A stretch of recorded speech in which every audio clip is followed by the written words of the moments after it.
The ultimate channel में आप सभी को अभिषेक सरकार का नमस्कार। तो दोस्तों, इंडिपेंडेंस डे हो गया, 15 अगस्त हो गया। आज जब मैं वीडियो बना रहा हूँ, आज है 16 अगस्त। इंडिपेंडेंस डे में हमने बहुत सारी बातें की ह्यूमन राइट्स के ऊपर, क्या हमको सही में आज़ादी मिली या नहीं मिली। आज़ाद भारत चांद पे पहुंचा, मार्स में पहुंचा, बड़े बड़े इंडस्ट्रियलिस्ट यहाँ पे हुए, दुनिया के वन ऑफ द अमीर लोग इंडिया में हैं।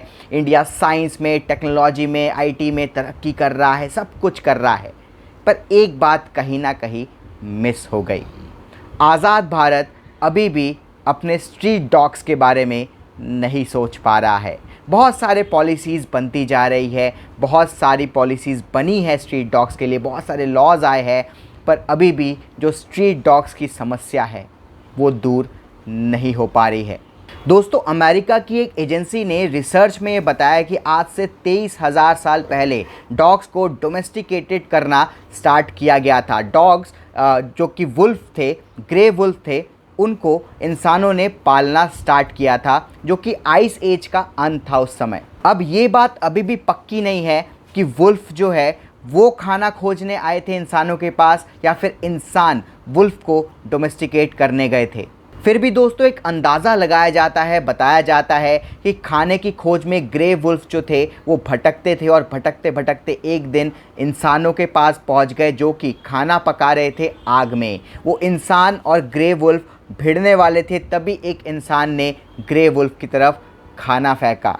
वुल्फ को लगा कि यहाँ तो खाना इजीली मिल जाता है, तो वो रोज़ रोज़ आने लगे, और इंसान बचने के लिए अपने खाने में से एक हिस्सा, थोड़ा सा हिस्सा उनको दे देते थे। इससे दोनों में फ्रेंडशिप बनती गई, और इंसान ग्रे वुल्फ को पालने लगे, उनसे काम भी करवाने लगे। धीरे धीरे जैसे आगे बढ़ते गए, टाइम बीतता गया, इंसान ग्रे वुल्फ को पालने लगे। ग्रे वुल्फ से बहुत सारी जो फैसिलिटीज़ है वो लेने लगे, काम कराने लगे। ग्रे वुल्फ डॉग्स बन गए, और दोस्तों, इंसान ने अपनी सहूलियत के हिसाब से अलग अलग ब्रीड्स बनाने स्टार्ट किए, उनकी ब्रीडिंग करानी स्टार्ट की अपनी सहूलियत के हिसाब से। उनको क्या कराना है, उनसे उनको फाइटिंग करानी है, उनको उनसे फाइटिंग करानी है, हर्डिंग करानी है, कैचिंग करानी है, जो मर्ज़ी कराना है, उस हिसाब से इंसानों ने उनकी ब्रीड बनानी स्टार्ट की। अलग अलग जगह पे, अलग अलग क्लाइमेट के हिसाब से उनसे काम करवाना स्टार्ट किया। तो दोस्तों, ये कहना गलत होगा कि डॉग्स हमारी ज़िंदगी में ऑटोमेटिक आ गए, सड़क पे, रोड पे, घरों में वो ऑटोमेटिक आ गए। नहीं, हम लेके आए हैं उनको अपनी सहूलियत के लिए, अपने जो भी काम कराने के लिए, अपने ज़िंदगी को आसान बनाने के लिए उनको हम अपने रोड तक, घर तक लेके आए हैं। वो अपनी मर्ज़ी से नहीं आए। तो आज हमको उन डॉग से दिक्कत क्या हो रही है? हालांकि जो पेट डॉग्स है उनसे तो खैर किसी को दिक्कत नहीं है, पर स्ट्रीट डॉग से बहुत सारे लोगों को दिक्कत है, और इसके रीज़न्स भी है। जो लोग कहते दिक्कत है, उनकी कुछ वाजिब वजह भी है। दोस्तों, एक रिपोर्ट के ही अनुसार इंडिया में 35 मिलियन स्ट्रीट डॉग्स है। सबसे ज़्यादा स्ट्रीट डॉग्स दुनिया में इंडिया में ही है, और एक बीमारी होती है रेबीज़। कॉन्गो के बाद सबसे ज़्यादा बीमारी, जो रेबीज़ की बीमारी है, वो इंडिया के डॉग्स में है, इंडिया के स्ट्रीट डॉग्स में है।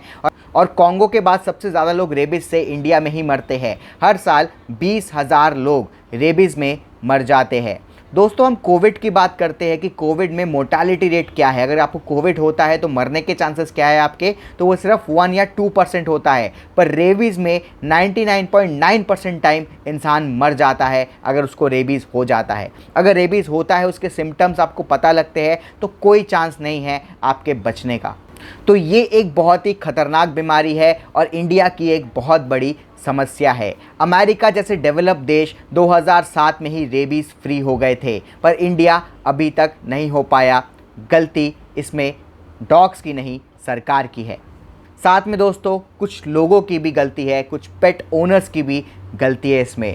हमने आपको प्रॉब्लम तो बता दिया कि क्या प्रॉब्लम है स्ट्रीट डॉग से। स्ट्रीट डॉग जिनको रेबीज़ होता है वो काटते भी बहुत है, वो बेवजह आपको काट लेंगे, आप उनको कुछ करो या ना करो, उनको रेबीज़ है तो वो ज़्यादा प्रोन होते हैं काटने के।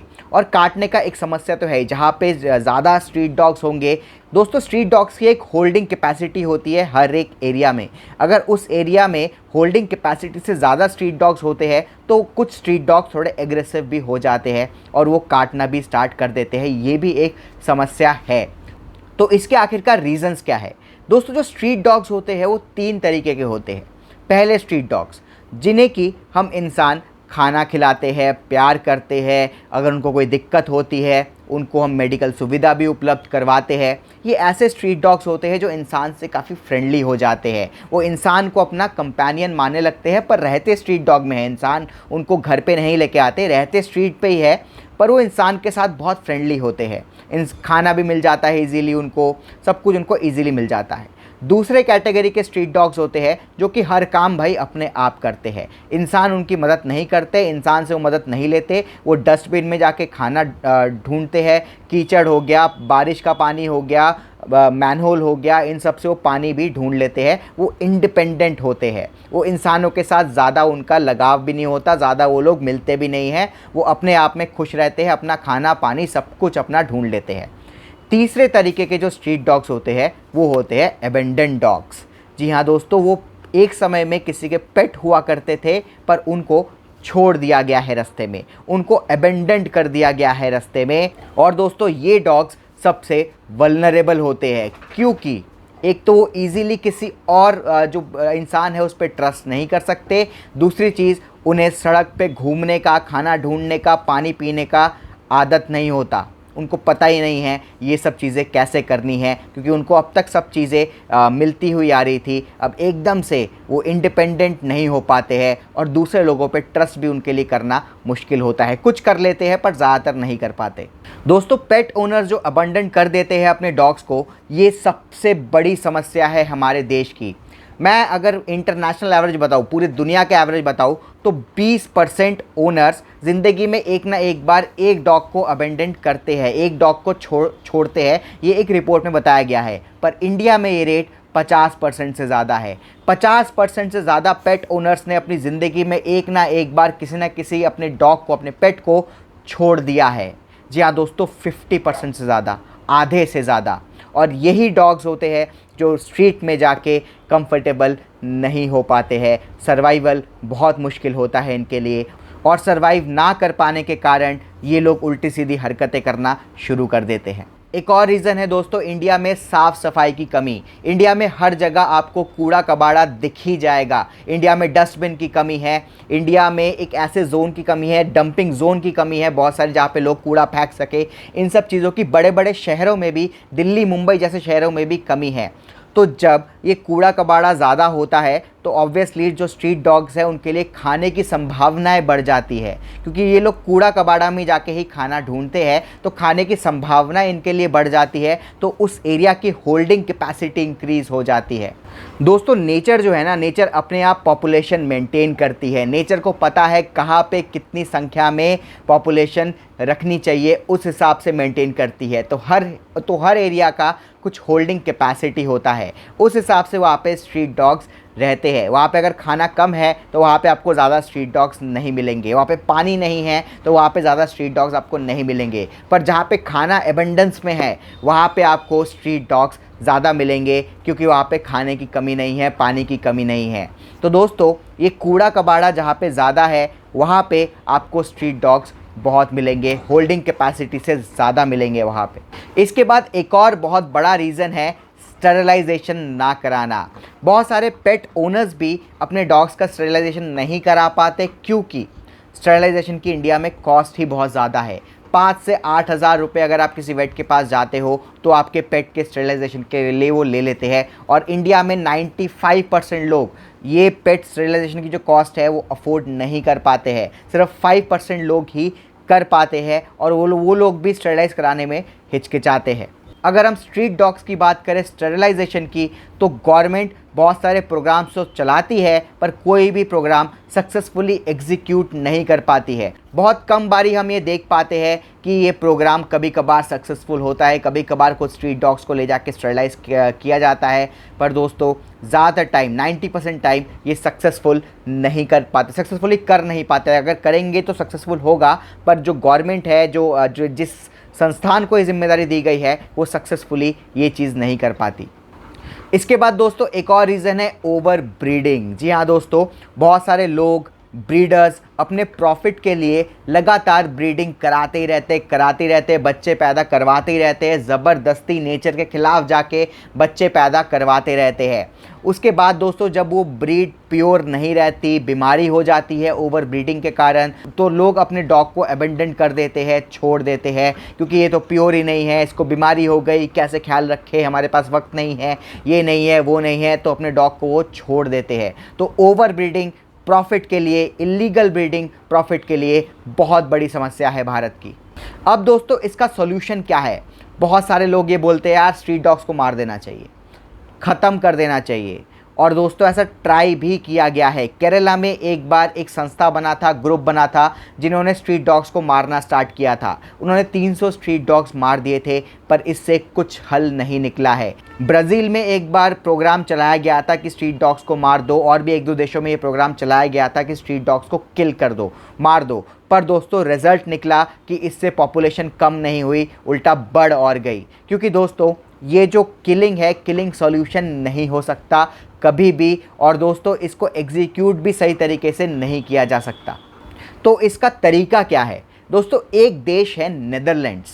नेदरलैंड्स ने ये करके दिखाया है। नेदरलैंड्स अभी स्ट्रे डॉग फ्री कंट्री है, वहाँ पे कोई भी स्ट्रे डॉग्स नहीं है, क्योंकि दोस्तों उन्होंने एक प्रोग्राम चलाया है CNVR। इसका मतलब है collect, neuter, vaccinate and return.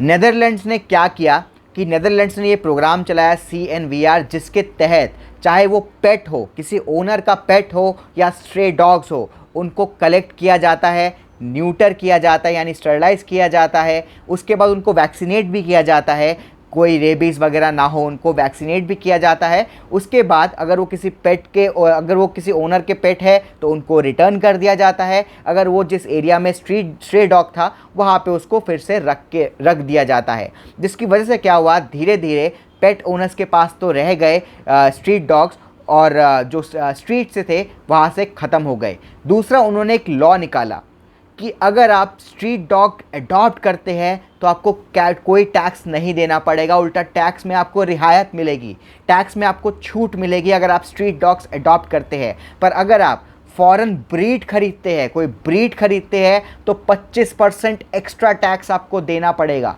जी हाँ दोस्तों, अगर आप ब्रीडर से कोई ब्रीड खरीदते हैं तो 25% टैक्स देना पड़ेगा। वही स्ट्रीट डॉग्स लेते हैं तो टैक्स में आपको रियायत मिलेगी, टैक्स में आपको छूट मिलेगी। ये जो पॉलिसी है ये बहुत बढ़िया काम किया नेदरलैंड्स के लिए, और लोगों ने स्ट्रीट डॉग्स को फटाफट अडॉप्ट करना स्टार्ट कर दिया। धीरे धीरे करके एक समय ऐसा आ गया कि एक भी स्ट्रीट डॉग उनके सड़कों पे नहीं था, और दोस्तों सबको अडॉप्ट कर लिया गया था। एक तो दोस्तों फ्री प्रोग्राम चलाया, दूसरा टैक्स बेनिफिट्स दिया उनको, और तीसरा अगर आप ब्रीड डॉग लेते हैं, डॉग खरीदते हैं, तो आपको एक्स्ट्रा टैक्स देना पड़ेगा। तो ये वही है कि इंडिया में एक स्लोगन बहुत चलता है, अडॉप्ट डोंट शॉप। जी हाँ दोस्तों, यही है कि हमारे पास इतने डॉग्स है, इतने स्ट्रे डॉग्स है, तो अडॉप्ट करिए यार, शॉप करने की क्या ज़रूरत है। और दोस्तों अगर हम इंडियन स्ट्रीट डॉग्स की बात करें तो इंडियन क्लाइमेट में रहने के लिए सबसे best dog Indian street dogs ही होते हैं। उनसे बेहतर कोई डॉग नहीं है इंडियन क्लाइमेट में रहने के लिए। हम फालतू में फॉरेन ब्रीड्स को इंडिया में लेके आते हैं, उनको परेशानी होती है, उनको 10 बीमारियाँ हो जाती है, उनको रहने में दिक्कत होती है, क्योंकि वो क्लाइमेट में एडजस्ट नहीं हो पाती। ये उनका क्लाइमेट नहीं है, उनका क्लाइमेट उनके देश का क्लाइमेट है, उस हिसाब से उनको बनाया गया है। इंडिया का क्लाइमेट इंडियन डॉग्स को सूट करता है, इंडियन डॉग्स के लिए इंडियन क्लाइमेट है, तो इंडियन डॉग्स को पालिए। वो इंटेलिजेंट भी होते हैं क्योंकि उनके जो एंसेस्टर्स हैं वो इंडिया की सड़कों में घूमने की उनकी आदत है, खाना खोजने की आदत है, उनको पानी खोजने की आदत है, बीमारियां भी उनको कम होती है क्योंकि वो ऑलरेडी इम्यून होते हैं। उनका इम्यून सिस्टम इंडिया के हिसाब से स्ट्रांग होता है, बीमारियां भी कम होती है, उन पे खर्चा भी कम होता है, वो दिखने में भी अच्छे होते हैं। और दोस्तों सबसे इम्पॉर्टेंट बात, वो क्लाइमेट में भी बिल्कुल अच्छे से रहते हैं। तो क्यों ना इस आज़ादी के अमृत महोत्सव में हम ये प्रण लें कि हम लोग खरीदेंगे नहीं, अडॉप्ट करेंगे।